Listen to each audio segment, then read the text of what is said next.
তালে তালে ছন্দে ছন্দে ছোট্ট সোনামণিরা এগিয়ে যাচ্ছেন মাঠ প্রদক্ষিণ করে। তারপর তৃতীয় দল সিফাতি রহমান অনন্যার নেতৃত্বে এগিয়ে আসছেন এবং অভিবাদন জানাচ্ছেন। তারপরের দল মাহমুদ হক গভীর নেতৃত্বে এগিয়ে আসছেন। আমরা দেখতে পাচ্ছি পায়ে পায়ে তালে তালে ধীরলয়ে তারা এগিয়ে আসছেন এবং প্রধানমন্ত্রীকে অভিবাদন জানাচ্ছেন।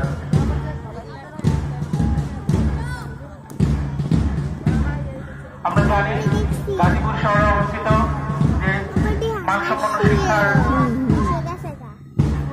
মানসম্পন্ন শিক্ষা নিশ্চিত করার এরকম একটি প্রতিষ্ঠান পিটিআই সংলগ্ন পরীক্ষণ বিদ্যালয়, যেখানে 5 জন শিক্ষক রয়েছেন এবং এটা কোনো প্রধান শিক্ষক নেই, সরাসরি সুপারিনটেন্ডেন্ট মহোদয়ের তত্ত্বাবধানে পরিচালিত হয়।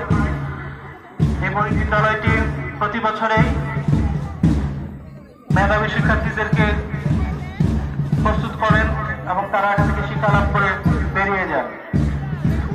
প্রাথমিক বিদ্যালয়ের শিক্ষকদের পেশাগত দক্ষতা বৃদ্ধির সাথে শিক্ষণ কার্যক্রমে যথাযথ অবদান রাখতে প্রশিক্ষণের কোনো বিকল্প নেই।